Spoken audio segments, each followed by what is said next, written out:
আসসালামু আলাইকুম এভরিওয়ান। আমি আবারও আপনাদের সামনে হাজির হয়ে গেলাম নতুন একটা রেসিপি নিয়ে। সেটা হচ্ছে পুঁটি মাছ দিয়ে বেগুন খাসি। আমি মাছগুলোকে নুন হলুদ মাখিয়ে নিয়েছি। এবার একটা কড়াইতে তেল দিয়ে দিচ্ছি। তেলগুলোকে আমি খুন্তি দিয়ে চারপাশে ছড়িয়ে দিচ্ছি। আমার তেলটা গরম হয়ে গেছে। এবার আমি এতে দিয়ে দেবো নুন হলুদ মাখানো মাছগুলো আমি আস্তে আস্তে কড়াইতে দিয়ে দিচ্ছি। যারা দীর্ঘদিন ফ্রিজে মাছ রেখে খেতে পারেন না, তাদের জন্য এই ভিডিওটা। আমি মাছগুলোকে খুন্তি দিয়ে সুন্দর করে চারিদিকে নেড়ে দিচ্ছি। এবার চারপাশে মাছগুলোকে ছড়িয়ে দিচ্ছি। এই তো দেখেন আমার মাছগুলো খুব সুন্দরভাবে ভাজা হয়ে গেছে। মাছগুলো একদম মুচমুচে হয়ে গেছে। এইভাবে মাছ ভেজে খেলে মাছে কোনো গন্ধ থাকে না, মাছটা অনেক ভালো লাগে খেতে। এই তো আমার মাছ ভাজা হয়ে গেছে। এবার আমি মাছটাকে তুলে নিচ্ছি। আমি মাছগুলোকে তুলে নিলাম। এবার আমি আবারও মাছগুলোকে দিয়ে দিচ্ছি চারপাশে। যেহেতু আমি মাছের পরিমাণটা একটু বেশি, এজন্য আমি মাছগুলোকে অল্প অল্প করেই ভাজছি। এই তো দেখেন আমার মাছ আবারও ভাজা হয়ে গেছে। এবার আমি আবারও খুন্তি দিয়ে মাছগুলোকে উঠিয়ে নিচ্ছি। আমি এবারও মাছগুলোকে আবার দিয়ে দিচ্ছি কড়াইতে। আমি সব মাছগুলো এবার একসঙ্গে ভেজে নিলাম। দেখেন আমার মাছগুলো একদম ভাজা হয়ে গেছে, একদম মুচমুচে হয়ে গেছে।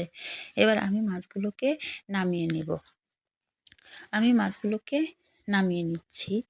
এই মাছগুলো যদি আপনি এভাবে রান্না করেন, তাহলে মাছটা গন্ধও হবে না, লাগবে না, আর খেতে অনেক ভালো লাগবে। এই তো আমি কড়াইতে আবারও দিয়ে দিচ্ছি পরিমাণ মতো তেল। এতে দিয়ে দিচ্ছি আদা বাটা, রসুন বাটা, পেঁয়াজ বাটা, জিরা বাটা, আর দিয়ে দিচ্ছি গরম মশলা বাটা। এই তো মশলাটাকে আমি ভালো করে ভেজে নিলাম। এবার দিয়ে দিব মরিচের গুঁড়া। আমি একটু ঝালের পরিমাণটা একটু বেশিই দিচ্ছি। যেহেতু অনেক দিনের মাছ, এজন্য আমি ঝালের পরিমাণটা বাড়িয়ে দিচ্ছি। দিয়ে দিলাম স্বাদমতো লবণ আর পরিমাণ মতো হলুদের গুঁড়া। এবার আমি মশলাটাকে ভালোভাবে ভেজে নিব। এই তো আমি সুন্দর করে নেড়েচেড়ে মশলাটাকে ভেজে নিলাম। এবার আমি দিয়ে দিচ্ছি অল্প পরিমাণে পানি। পানিটা দেওয়াতে আমার মশলাটাও কষানো হয়ে গেছে। এবার আমি দিয়ে দিব নুন হলুদ মাখিয়ে রাখা বেগুন। আমি বেগুনটাকে আবারও ভালো করে নেড়েচেড়ে নিলাম। এবার আমি আবার একটু পানি দিয়ে দিলাম বেগুনটাকে কষিয়ে নেওয়ার জন্য।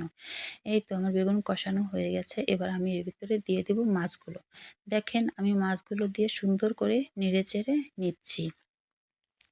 আমার মাছটা নাড়া হয়ে গেছে। এবার আমি এর ভিতরে অল্প পরিমাণে পানি দিয়ে দিব, যাতে বেগুনটা ভালোভাবে সিদ্ধ হয়ে যায় আর মাছটাও সুন্দরভাবে এর সাথে মিশে যায়। এবার আমি নেড়েচেড়ে নিব।